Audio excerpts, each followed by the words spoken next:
afternoon, my friends. This is Paul, and today I'm going to be reviewing to you Mario plus Rabbids Sparks of Hope for the Nintendo Switch. Well, Nintendo murdered Mario in 2021. No, we still haven't forgotten. So I guess they figured that Ubisoft had to take the reins of this latest Mario game, and for the most part, I think that they succeeded. Mario plus Rabbids Kingdom Battle was such an amazing experience for me because I'm a huge fan of the Fire Emblem games, and even though technically it's more or less a ripoff of XCOM's gameplay, it reminded me enough of Fire Emblem to keep me engaged. That and Grant Kirkhope composing the music certainly helped as well. It was actually the deciding factor.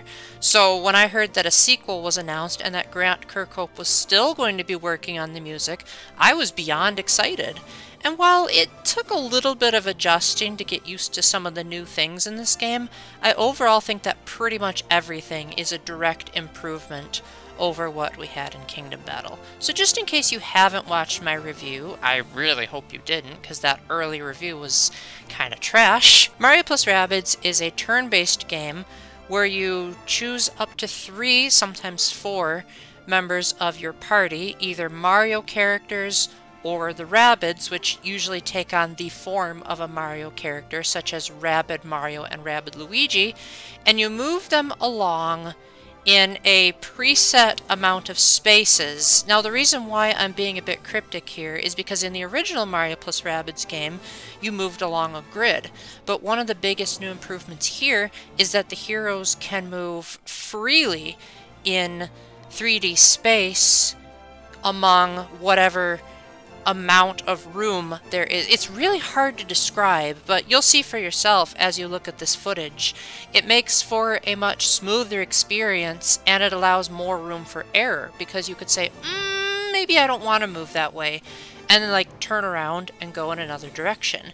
It's only after you exhaust your action points or actually shoot the enemies that you're locked into standing in place. So it actually allows for a really deep turn-based system that could actually teach Fire Emblem a thing or two, because you could potentially have your healer heal, then move into position so that you can line up a shot, use an item, switch to another hero, have that hero buff up everyone, and then go for another shooting range. So you don't have to just do all your moves at once like you would in a Fire Emblem game where you have to move, then attack or use an item, end of turn. Pretty much your turn ends when you run out of action points. So each hero has one weapon that they can use. That's a much needed simplified change from the 2 weapons that they had in Kingdom Battle, and even the returning characters all have brand new weapons. Mario's is one of my favorites, being 2 guns, where he can shoot up to 2 targets and sometimes just shoot a target twice to do double damage. Or you've got Peach with her Boombrella, where she can shoot multiple targets in a cone-shaped formation at the cost of not always being able to shoot over objects like Rabbid Peach can do with her Triple Troll ability. You also have a hero ability, which each hero has a unique ability, such as Mario being able to shoot a moving target on his turn, or Peach being able to buff up the defense of everyone. And then you also have up to 2 sparks, otherwise known as Rabbid Lumas. These sparks are basically extended power-ups, for lack of a better word. Sometimes they can cause more buffs, such as healing your party or making them more powerful. They can also imbue your attacks with an elemental power. So for instance, you could make your attack be flaming, and each enemy has weaknesses and resistance to certain elemental effects. So a water enemy, for example, a fiery enemy would have effectiveness against water-based attacks, but if you used an ice-based attack on a fire enemy, it might not work as well. So you have to really keep in mind what your enemies are weak to.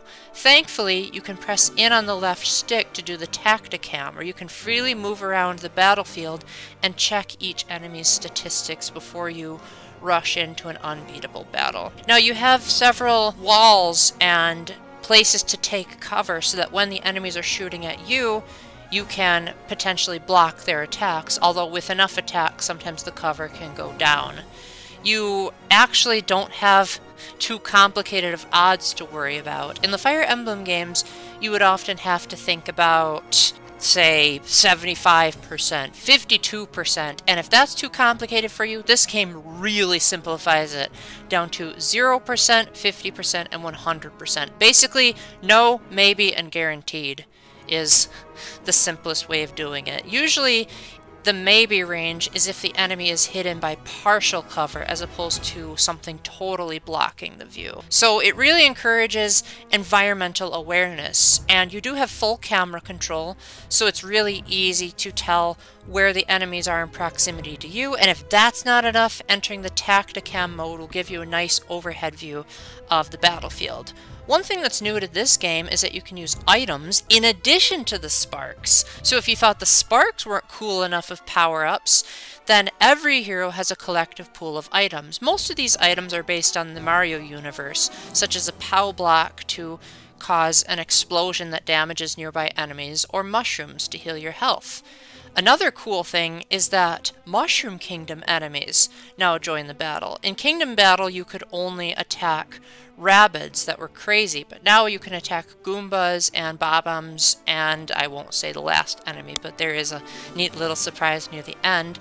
And in the case of the first two enemies, sometimes you can even pick them up and throw them to attack other enemies, which is a neat little callback to Super Mario Bros. 2.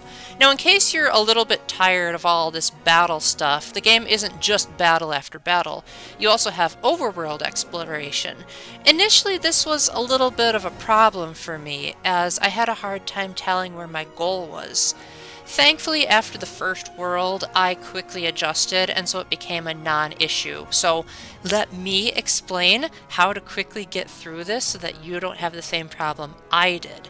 You move around in 3D space, which is an improvement, depending on who you ask, over the top-down isometric view of Kingdom Battle, where you can fully move around the right stick to look around at your surroundings, and you'll definitely want to near the later worlds when you really need to be aware of your surroundings. And you'll even have a run button if you want to go faster. You also no longer require Beepo to move around your heroes, as whichever hero is in the lead, aka on the left, on your hero selection screen is the hero that you control. And on the overworld, they really don't have any special abilities, although you do eventually get Beepo to be upgraded when he gets certain sparks that possess him, so to speak.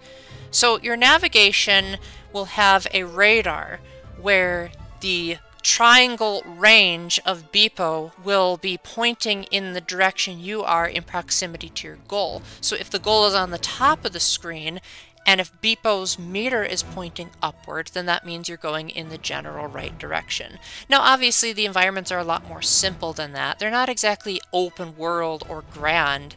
They're often very simple and usually just involve running into an enemy to initiate a battle or solving puzzles to proceed. Most of these puzzles are pretty easy, although they can get really devious near the end of the game. The biggest problem I had with these puzzles were the fact that sometimes the game differentiated between placing an object and dropping an object. You would think they would be the same thing, but they weren't, and they required me to look up the solution to a puzzle that I already knew the answer to. I just thought that you had to drop an item, but when the game didn't register that, I looked up, oh, you have to place an item. Silly me. Besides that little hurdle, I really enjoyed even the block pushing puzzles. They were actually pretty fun, and they encouraged a lot of spatial awareness. You also have side quests that you can do. Now, technically, Kingdom Battle sort of had those, but they had you looking for various objects to add to your museum. This game, to my knowledge, doesn't really have a museum, which seems like a little bit of a step back, as the original game had an in-game soundtrack and artwork that you could peruse. If this game does have that, it's doing a really good job of hiding it. Then again, I went out of my way to not do the side quests. I'm sort of growing out of doing side quests, but I do like how you have a way of keeping track of which side quests are available to you and which ones you've already completed, so that you don't get overwhelmed by saying, oh my gosh, how am I supposed to do this? And the game will even say, hey, you've got new quests available.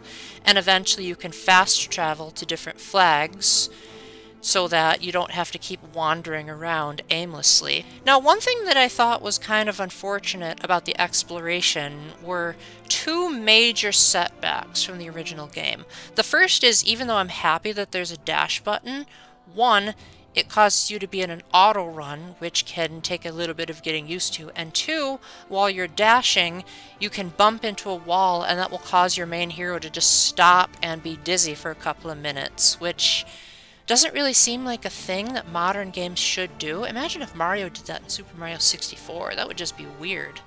And the second thing is that this game is ugly. Like, the environments feel like they're very unfinished and rough. Now, granted, I have heard some horror stories about Ubisoft and the practices that they do to their employees, so maybe they got word of these stories getting out and they're like, oh, well, maybe we shouldn't crunch this game's release schedule so that the game developers don't feel forced to put in extra hours. So maybe the result of not crunching caused the developers to say, we'll put a backseat on the graphics to perfect the gameplay. And in that respect, they succeeded. But the original Kingdom Battle was such a gorgeous game and a real showstopper of how a Mario game not made by Nintendo could actually look really good and really optimize the Switch's power. But in this game, man, they keep talking about how beautiful these landscapes are supposed to be, but they just don't do it. However, one environmental detail that I really appreciate is that you have to get rid of what are called dark mess tentacles, which are like the boss's equivalent of the malice in Breath of the Wild, where they're corrupting these otherwise beautiful landscapes. And so it gives you a nice visual of where you need to go. You see a giant goopy pile of blackness, and you're like, okay, well, that's my target. And they also give good indicators of exactly where you need to go, because once you press the A button near a dark mess puddle, you'll transport to the next battle. That is one thing that's hit or miss for me, is that the battles don't directly transition into the next area like they did in Kingdom Battle, where the overworld and the battlefield would be the same thing. In this game, you transport to a separate dimension, and the game cheekily says that this is the reason why you have to stay in place after you shoot, because dimensional rules are different. At least they're acknowledging it, instead of just arbitrarily saying that, so that's something.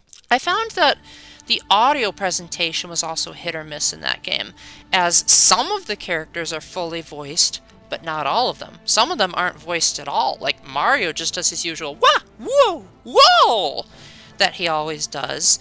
But then you've got characters like Rabbid Mario, who will occasionally chime in with lines, and then Beepo has all of his lines voiced, with a couple of weird exceptions. And then usually the NPCs will have like a couple of one-liners that they'll spout out, or they'll only say part of the sentence but not voice the rest. It seems really weird that there's so many inconsistencies. Like, either have voice acting or don't. Make up your mind, guys. It's really jarring and really distracting. Thankfully, the music does not disappoint. Grant Kirkhope returns to do the soundtrack along with Yoko Shimomura, who most people know for the Kingdom Hearts soundtracks, and Gareth Coker, who did the music for some of the Minecraft minigames and also the Ori games. And every single track is absolutely wonderful, except Peach's Castle, which for some reason is very muffled and muted. But apart from that, the entire soundtrack is absolutely amazing, and it fits the atmosphere wonderfully. It has that whimsical feel, but it also feels much more movie-like and majestic. It really does feel like it could be played at a movie and no one would be able to tell the difference. And it doesn't heavily rely on nostalgia to sell it. Just about every single tune is made from the ground up, with the exception of Peach's Castle, and they all sound spectacular, and that they really fit in this type of environment. I definitely think that's probably the main reason what got me into the Mario plus Rabbids games in the first place, and if you are on the fence about their really silly brand of humor, you can be glad to know that it's even more toned down than it was in Kingdom Battle. I mean, the Rabbids hardly do anything now. So you can just say, hey, it's a good tactical game, and it's a Mario game that actually tries to do something new with its narrative. Not that the story has too much going on, but it's still better than what most Mario games try to do. So overall, I think despite the flaws with the environments looking really ugly and not being able to jump, and the voice acting being hit or miss, I do think that Sparks of Hope is a huge improvement in the turn-based area. Moving around freely is so much more fun. The team jump has been vastly improved, as you now hang on to Beepo and he uses his helicopter to move you along a set distance. And even though it may not be as precise as Kingdom Battle, it also allows for more margins of error. The items and the sparks are a nice touch for adding power-ups and customizability, and I almost forgot to mention the skill tree, which you can now choose to autofill in case that's too confusing for you. And another neat little quality of life improvement is that you can choose the difficulty. The original Kingdom Battle could get pretty hard at times, and even though this game can be pretty tough, you can not only select a difficulty, but you can also customize the parameters. Like, you could make the enemies AI harder, but you could also have the enemies have lower health bars. And it's really great that you can mix and match your preferences. You can even decide to have your health refilled between battles or not, which was one of my biggest complaints about Kingdom Battle was, why doesn't your health automatically refill after battles like it did in Fire Emblem? Overall, I do think you should get Sparks of Hope, but if it's true that there are stories of sexual harassment and abuse within the workplace, then I think you should either rent or wait for this to go on sale. I definitely don't think you should skip this. I think this is a great game, but if it's true that that's what's going on, then I definitely don't think you should buy this at full price. Then again, this is a Ubisoft game, and they go on sale way more than Nintendo games do. Kingdom Battle recently went on sale for as low as $7, so maybe wait for that so that the developers get less of a profit. But if it turns out I'm wrong, then by all means, go ahead and give it a try. If you loved Kingdom Battle, you'll like this. You just won't think it's as much of a looker. So with that, thank you very much for watching. I would like to thank my patrons, Matthew Rakowski, Sploon Ghost, and Splatcat, for supporting me financially. Again, you guys are such a huge help for me.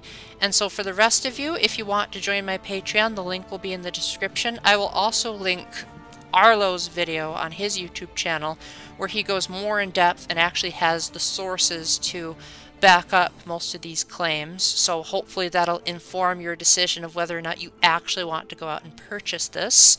So in the meantime, I hope the rest of you have a great day, and remember to keep the faith, stay epic, and God bless. Bye!